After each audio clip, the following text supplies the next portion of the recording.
Ir, am, di, ira, la, aima, ia, uete, ha, nae, na, ora, ir, gai, gi, ei, ira, en, em, eg, Ælis, ta, em, o, eka. Welcome to the 42nd tutorial video in the Ælis video series. It's been a while since the previous video, but that doesn't mean I've been idle. Behind the scenes, the Ælis font has had a massive overhaul. Now, if you don't notice at first glance, then that's a good thing. The changes are not supposed to be radical, but rather provide a bit of a smoother overall look, specifically when it comes to how the characters connect to one another when combined. Revamping the font taught me a great deal about font creation, because trust me, there is a lot going on behind the scenes. But that shouldn't be your concern. You should just enjoy the fruit of this labor. So the item on today's menu is not so much a tutorial in the sense that I'll be teaching you something new for you to study, but rather a short overview of the main changes as well as the introduction of a new diacritic to the writing system. But more on that later. A first thing you might notice, if you remember what the old font looked like, is that many of the letters now connect properly, the way they actually always should have done, and the way it would look if it were written by hand or painted with a brush. But that's not the only new thing in the updated font. Let's have a look at what else there is. As you may know, Ælis has 3 digraphs used exclusively for transcribing 3 particular sounds that aren't native to Ælis. The digraphs are ine ine, asi asi, and aise aise, which respectively transcribe the voiced velar nasal, nga, the voiceless palato-alveolar fricative, sh, and the voiced equivalent, zh. These 3 digraphs have now been condensed to better reflect the fact that the letters form one sound together. A second somewhat noticeable change is in the liska. The high-range liska have been compressed so that all of the 10 symbols are now the same height. This may make them look like they're stretched out of proportion, but it simply helps the overall flow of the font much more if all liska are the same height. Something to look out for is the fact that the liska symbols of I and I will now overlap if combined with themselves or with each other. This is how we get, for example, I aika for 11, I ika for 33, and I ika for 313. This may look confusing to the untrained reader, however the combinations can never be ambiguous. A little practice is all it takes. Note that it is only with combinations of these 2 symbols that this happens. In all other combinations, the liska remains separate. Also, if any of the letters ido, aigu, or uva follows a liska sequence, their circle diacritic will hover directly over the last liska. Do not be thrown off by thinking you've never seen this liska symbol before. It is part of the letter, right? One of the most noticeable changes is probably the fact that many letters in the font may now adapt to their surroundings. This new mechanic makes the font look much more like natural handwriting. The downside is that, whereas before, the fact that every iteration of the same letter was identical meant that you could memorize and therefore recognize the letters more easily, it may now take some additional practice to identify each individual character.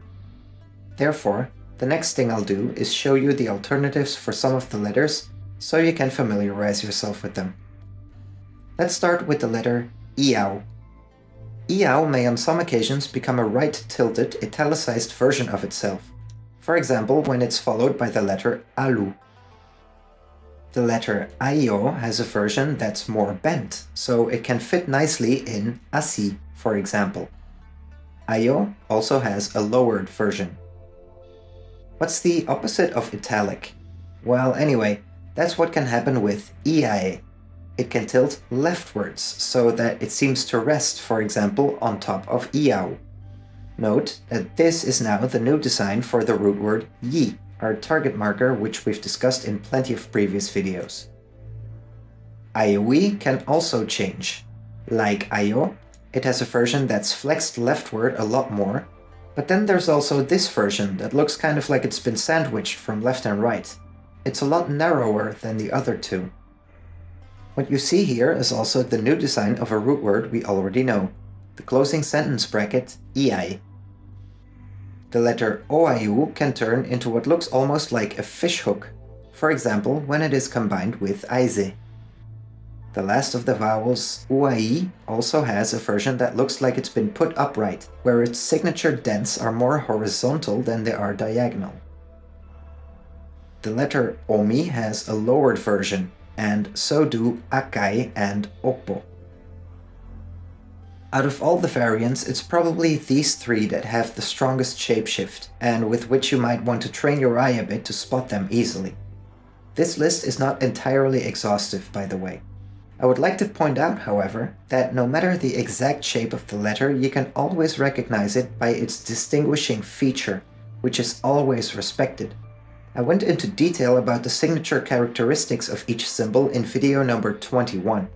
Rewatch that if you'd like to make absolutely sure that you cannot mistake one character for another, and that you're able to tell which symbols are varieties of one and the same character.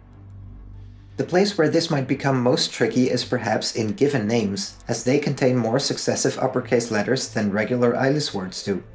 For example, have a look at the transcription of former US President Eisenhower's name, the transcription of the state of Illinois, or someone who has Silverman for a last name.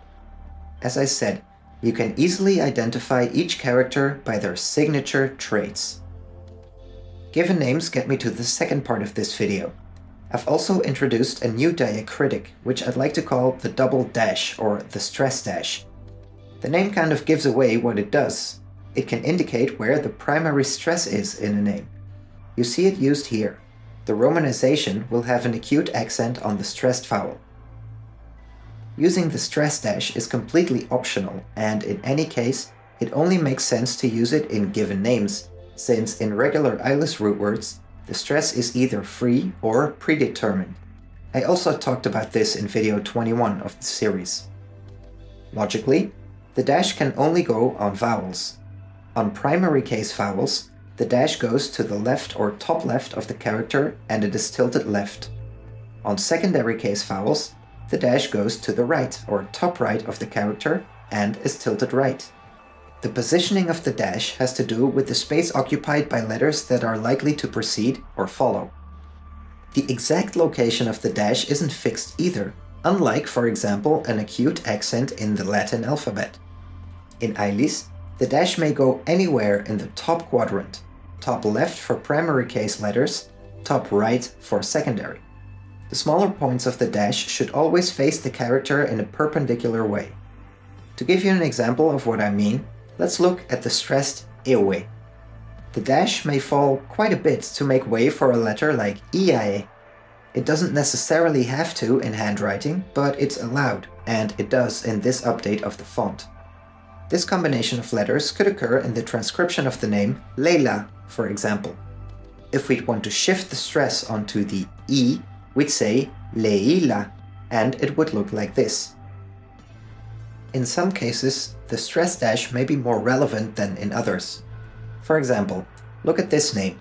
In my native language, which is Dutch, specifically the variant spoken in Belgium, this name can be both a male and a female name. They are pronounced identically, but for a differently stressed syllable. With the introduction of the stress dash in Ælis, we can now make a visual distinction between the two.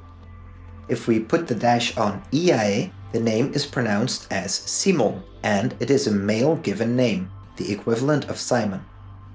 With the stress on oiu, it is pronounced as Simon, and it is a female given name, the equivalent of Simone. So, new font, new diacritic. Nothing that modifies anything we've discussed in the past. However, the refurbishment of the font and the addition of the new diacritic does in a way usher in a new chapter of the Ælis project. I hope you'll join me. I'm excited. If you want to download the new font, you can do so on the Ælis webpage. The link is in the description. Thank you for watching.